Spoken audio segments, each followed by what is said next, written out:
Arguably, the two most iconic gaming franchises ever made are Mario and Sonic. Everyone knows who these characters are because they have surpassed the realm of gaming to some of the biggest icons ever. It's crazy how mainstream these characters have become with all things considered. So I start asking the question, why haven't we had a serious collaboration? And I say serious because the Olympic game titles have been so beaten into the ground that everyone is just tired of it. It's also just unappealing now. You have one of the biggest pairings of rivals ever, and you make them do Olympics? Don't get me wrong, these games were fun at the start, but out of everything you could have done with these characters, you chose the Olympics. That's why today I'm going to pitch an idea that I have for a Sonic and Mario platforming crossover. Mind you, yes, I'm going to get ambitious, and yes, I know that this might not ever happen. This video is just an idea that I've had for a very long time now. So get ready, because we're about to mix red and blue. I think. I don't really know any cool phrases to say here. I mean, I got a cool Sonic and Mario mousepad. That's pretty cool. Do you got a Sonic and Mario mousepad? I didn't think so.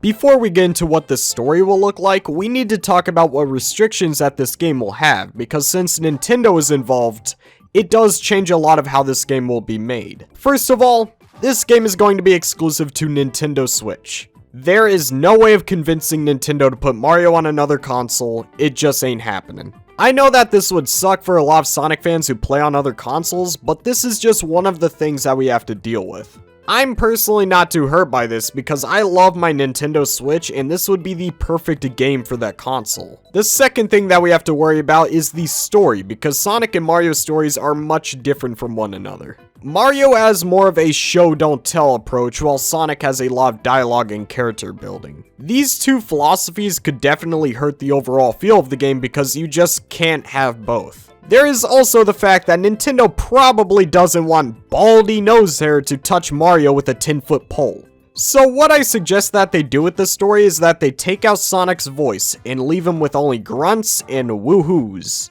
Now for many Sonic fans this may seem like complete heresy. But just hear me out. Sonic can still keep his signature edge while being silent. After all, they managed to do it with the CGI trailers for Sonic Forces. If we could have cutscenes like that where Sonic maintains his edge while not speaking, I think that would be pretty lit. And with that being said, I think the story should stay pretty simple. Nothing too complicated and leaning more towards the Mario style of storytelling.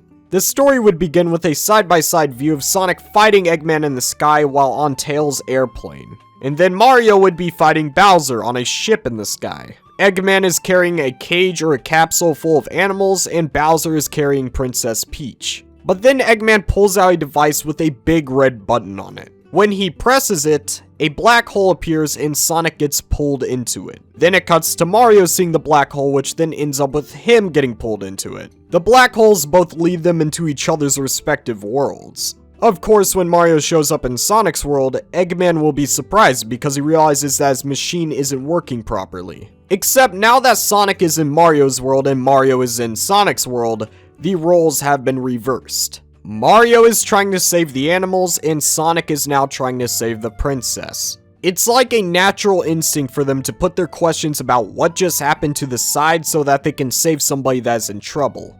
If Sonic was thrown into a world randomly, I like to think that he would save the person getting captured right in front of him. Same thing with Mario. If he was in this scenario, I would like to imagine that he would have saved the animals. However, the cutscenes end with both Bowser and Eggman knocking Mario and Sonic off of the aircrafts. This kickstarts the rest of the story, where Sonic lands in the Mushroom Kingdom and Mario lands in Green Hill Zone. You can choose whoever's story to play first out of Sonic and Mario, but depending on who you choose will decide what world you are in. But in both stories, Sonic and Mario will have a cutscene where they see Eggman and Bowser fly into a black hole somewhere within the level. As for levels, in Mario's story you will be playing in a variety of Sonic's levels from his past. And then for Sonic's story, you will be playing in a variety of Mario's levels from the past. I know that Sonic has already done this in multiple games, which really sucks, because it does put a pretty big stain on this idea that I have. You just gotta thank the 2010s for that, they made things a lot harder. Anyways, once you reach the end of both stories, you will enter a space area where you see a cutscene of Bowser joining forces with Eggman in a giant mech. The final boss will be switching back and forth between playing as Sonic and Mario until the boss is complete. The story ends with Sonic saving Princess Peach and Mario freeing the animals.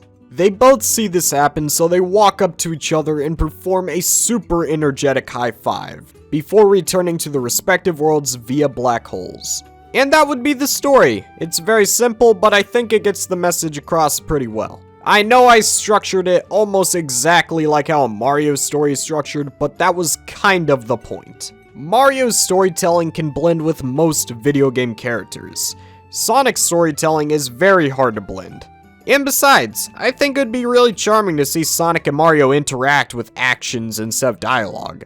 I mean, we all make exceptions from time to time, just like how I like to believe that Shadow the Hedgehog isn't a mainline Sonic game.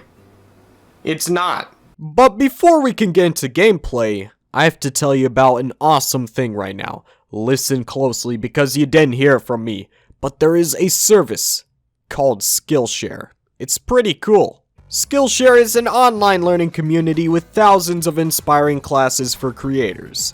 With Skillshare, you can learn new skills or you can sharpen up the skills that you already have. I just recently switched to Premiere Pro for editing, and the class Advanced Video Editing with Adobe Premiere Pro 2020 by Jordy Van Put really helped get things rolling. Skillshare was made specifically for learning, meaning that there are no ads, and they're always launching new premium classes so you can stay focused on wherever the creativity takes you.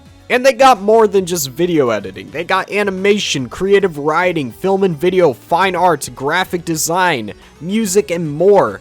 This is a great service to learn new skills at. Finally, the first 1,000 people to use a link in the description will receive a 1-month free trial to Skillshare Premium. If you guys want to improve your skills, check out Skillshare. They are awesome. Thank you for sponsoring today's video.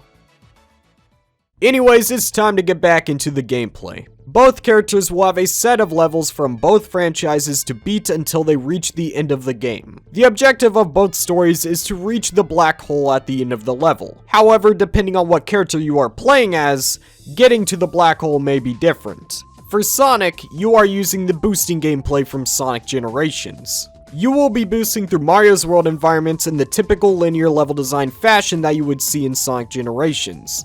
Except at the end of the stage, you find a black hole instead of a goal ring. That would be the levels for Sonic's story. For Mario, you will be using the gameplay formula from Super Mario Odyssey. You will be collecting purple stars from all around the level, and you need a certain amount of them to proceed through the black hole. I mainly wanted to do this because Sonic has always had linear levels throughout his entire history. So when we give these same level environments to the Mario Odyssey gameplay, we actually get a chance to explore these levels that we've all come to love over the years. I find that to be very interesting because usually we're just running down a hallway in these levels.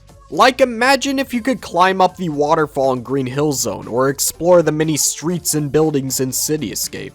That would be awesome, and Mario is perfect for this. But of course, you want to know what levels we will be seeing from both stories. Well, I have two lists here, and again, I'm sorry for putting more nostalgia pandering into a Sonic game. The levels for Mario's story are Green Hill Zone, Hilltop Zone, Ice Cap Zone, the Mystic Ruins, City Escape, Grand Metropolis, Kingdom Valley, Rooftop Run, Tropical Resort, and Sunset Heights. For Sonic's story, we have a bit of a crazy bunch. We have the Mushroom Kingdom from New Super Mario Bros., World 7 from Super Mario Bros. 2, the Koopa-Hera Desert from Super Mario Bros. 3, a cave-themed level for Super Mario World, Princess Peach's Castle for 64, Delfino Plaza because it's literally Delfino Plaza, why wouldn't we include it? And for Super Mario Galaxy, we have a mixture of Sonic running on the planets of Good Egg Galaxy and the ships. And now, I know this level may seem odd, but for Super Mario Galaxy 2, we have the Star Festival.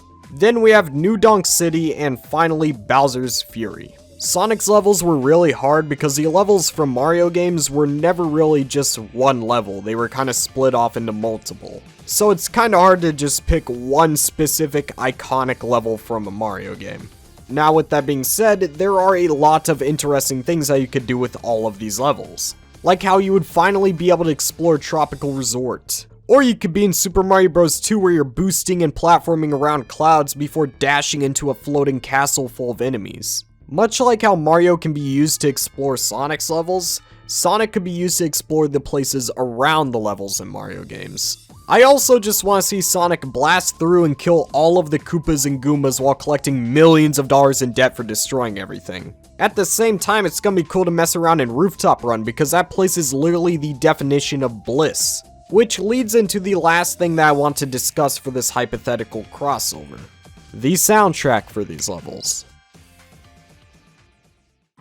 When Sonic is in Mario's world, I wanted to use different instruments like guitars. And then when Mario's in Sonic's world, I wanted to use more atmospheric and slower paced music. Basically, I want to see both series interpretations of each other's soundtracks, because both are very different. Both franchises also have really good soundtracks. Sonic's may be a bit better, but that's okay, I'm certainly not biased.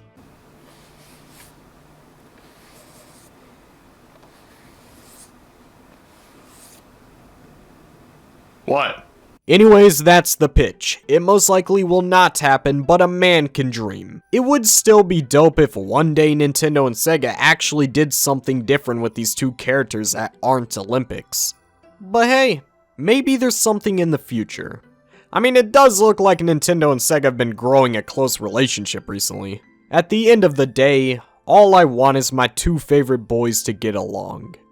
If there is something to take away from today's video, it's to stop comparing these two franchises, stop fighting over which games are better. Because in reality, both games suck enormous monkey balls. Thanks for watching.